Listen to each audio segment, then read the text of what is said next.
मेरा भी यही विचार है कि वही एक लड़की है जो कृष्ण को रोक सकती है। हाँ, मैं राधा से प्रेम करता हूँ। नहीं नहीं, वो भला उसे कैसे रोक सकती? क्यों? तुम्हें कैसे पता? तुम जानते हो उस लड़की को?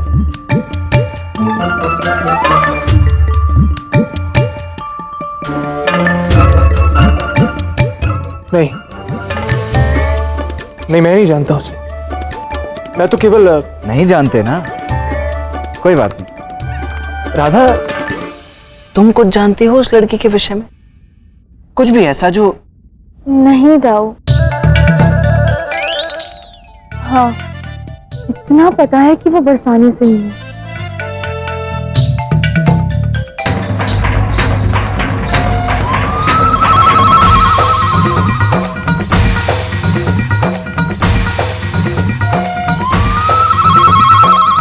लो, सुन रहे हो?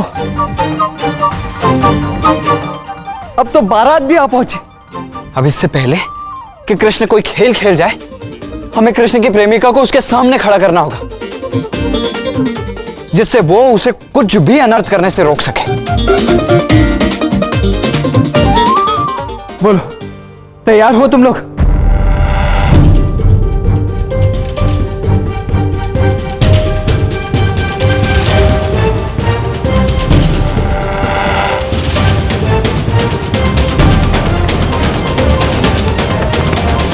ठीक है, किंतु हम उसे ढूंढेंगे कैसे? हमने तो उसे देखा भी नहीं। मैंने कान्हा और उसके मित्रों की बात सुनी थी। कान्हा कह रहा था कि वो लड़की उस विवाह में पीले रंग की चुनरी ओढ़ कर आने वाली।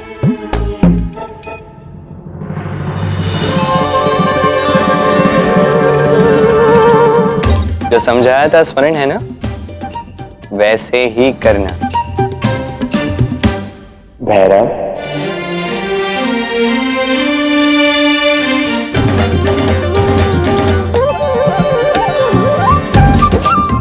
क्या कहूं भैरवी?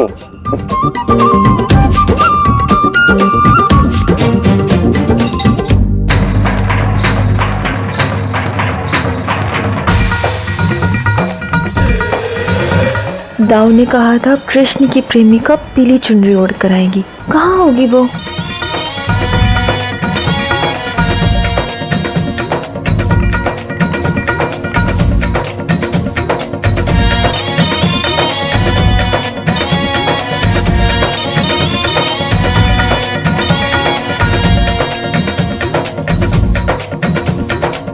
अयन, तुम्हारा ध्यान कहाँ पर है? ढूंढो ना उस पीली चुनरी वाली लड़की को। अब तुम्हें कैसे बताऊं राधा कि कृष्ण की जिस प्रेमिका को तुम ढूंढ रही हो वो तो मेरे साथ ही चल रही है।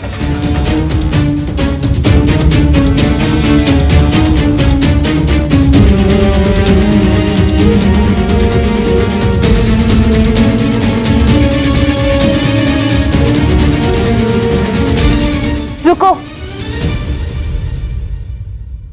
कौन हो तुम?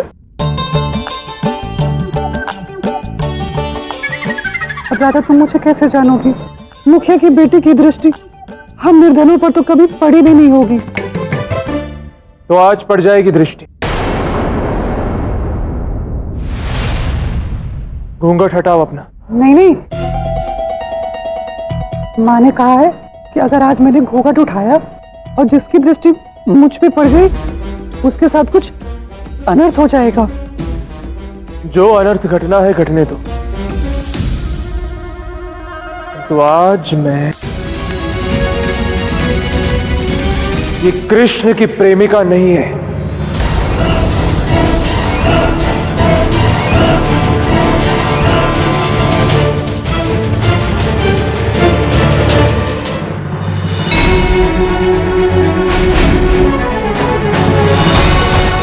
यदि मेरी नहीं तो क्या आपकी प्रेमिका है बड़े भैया?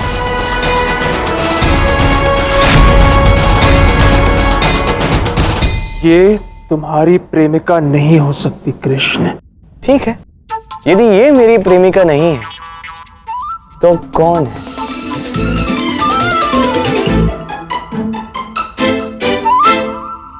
यदि आप जानते हो बताइए ना राधा।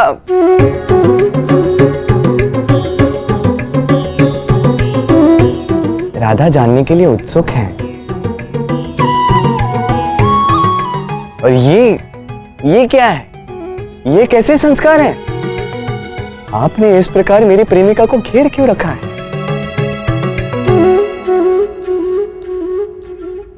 दाऊ, आप भी? आपने पक्ष बदल लिया। जिसने मेरे मित्र बनकर मेरे साथ छल करने का प्रयास किया, आपने उसकी मित्रता स्वीकार कर ली। इसका अर्थ तो यह हुआ ना कि अब मैं अकेला हो गया, है ना? प्रेमिके, अब तुम्हारे अतिरिक्त मेरा और कोई नहीं।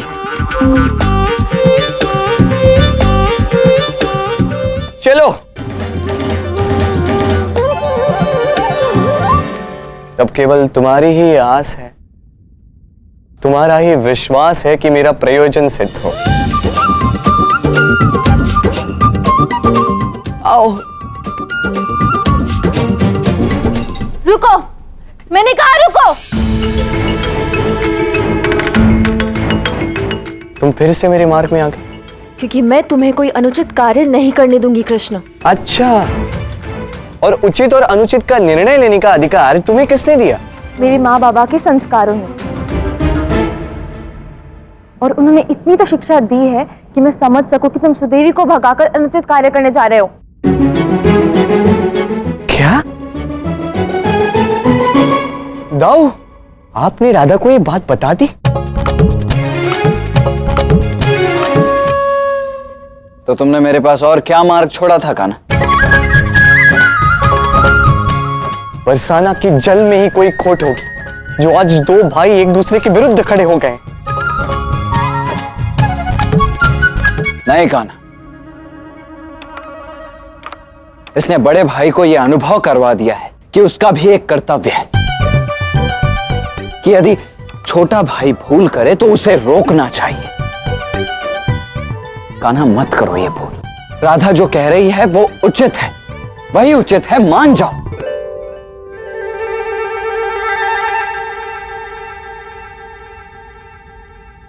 मेरा हृदय रो रहा है दाऊ। आज प्राणों से प्रिय कान्हा दोषी हो गया और राधा का मत सही। हाँ? आप भोले हैं दाऊ। जो छल ये मेरे साथ नहीं कर सकी वो आपके साथ कर रही है। आप समझने की कोशिश कीजिए। मित्रता के झूठे जाल में आपको फंसाकर आपके साथ खेल खेल रही है ये। देख रही हो राधा, मैंने कहा था ना, मुझे मूर्ख समझता है ये। भोला हूं मैं, बुद्धिहीन हूं मैं, अपने जेठ से ऐसे बात करता है ये। भगवान के लिए आप दोनों लड़िए मत।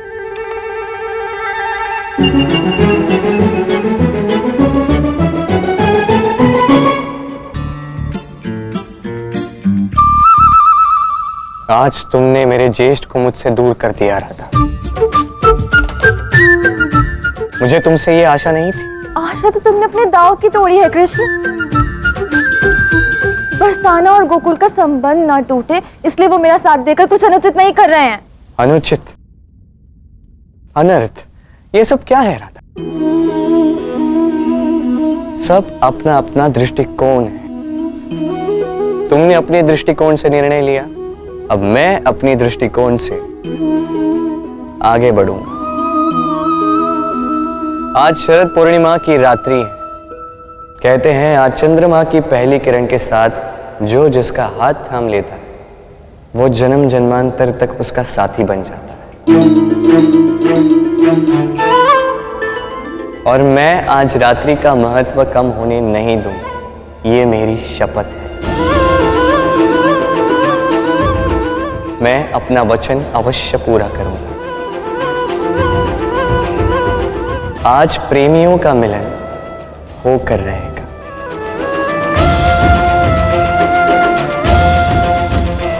एक और मैं और मेरी प्रेमिका साथ में नृत्य करेंगे।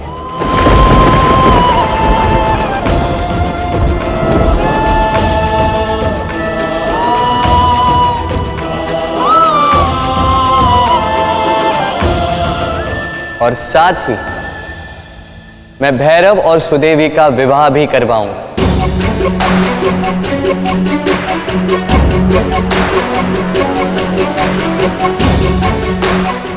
चलो प्रिय, इन प्रेम विरोधियों के मध्य में हमारा कोई स्थान नहीं। चलो।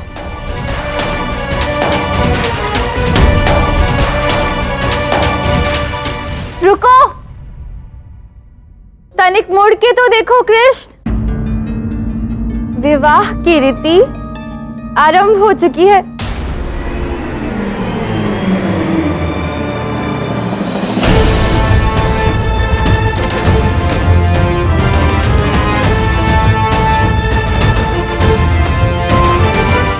व्यर्थ गई तुम्हारी शपथ, अब तुम कुछ नहीं कर पाओगे।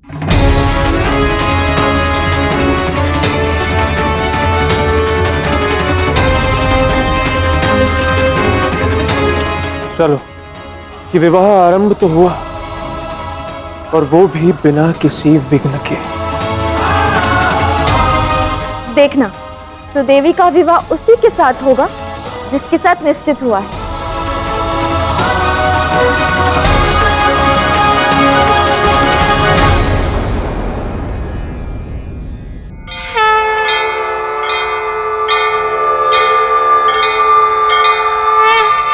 देखना, सुदेवी का विवाह उसी के साथ होगा जिससे वो प्रेम करती है।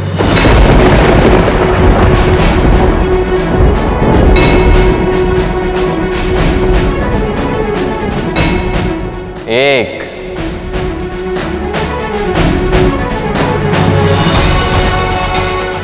दो,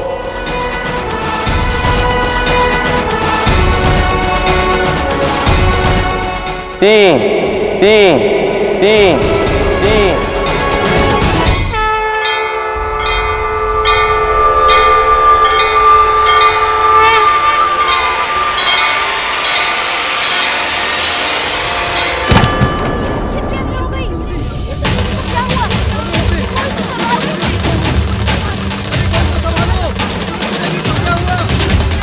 अब जितने समय के लिए विवाह टला है, उतना समय भैरव और सुदेवी का विवाह करने के लिए पर्याप्त होगा।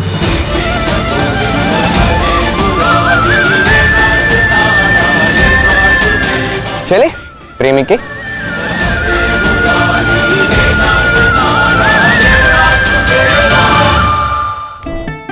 राधा, अब तुम ही कुछ कर सकती हो, नहीं तो ये कृष्ण सारे बरसाने और गोकुल की नाक कटा के रख देगा।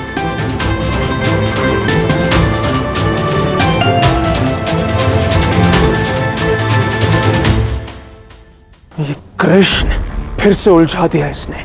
इसके मन में चल क्या रहा है? भैरवी, बरसाने की सबसे मनमोहक कली लग रही हो। सत्य कहा, भैरव से अधिक सुंदर तो भैरवी लग रही है। तुम न लड़की बन के ही घुमा करो। किंतु कान्हा, भैरव को भैरवी क्यों बनाया? योजना क्या है तुम्हारी? योजना तो बतानी थी, जो सफल रही। जब अयन और राधा भैरव को यहां वहां ढूंढ रहे होंगे, वो उसे पा नहीं सकेंगे, क्योंकि भैरव तो यहां मेरे साथ मेरी प्रेमिका बनकर घूम रहा होगा, है ना? दूसरी ओर राधा और उसका दल भैरव को ढूंढ ढूंढ के थक जाए, किंतु तब तक भैरव और सुदेवी का विवाह हो चुका होगा। कितना कुछ कर रहे हो तुम हमारे प्रेम के लिए कृष्ण, समझ ही नहीं आ रहा है कि तुम्हारा धन्यवाद कैसे करूं। नहीं भैरव, ये मैं तुम्हारे लिए नहीं, अपने लिए कर रहा हूं। कृष्ण जो भी करता है प्रेम के लिए, आज भी प्रेम को प्रेम की ही परिभाषा समझाने के लिए ये सब हो रहा है।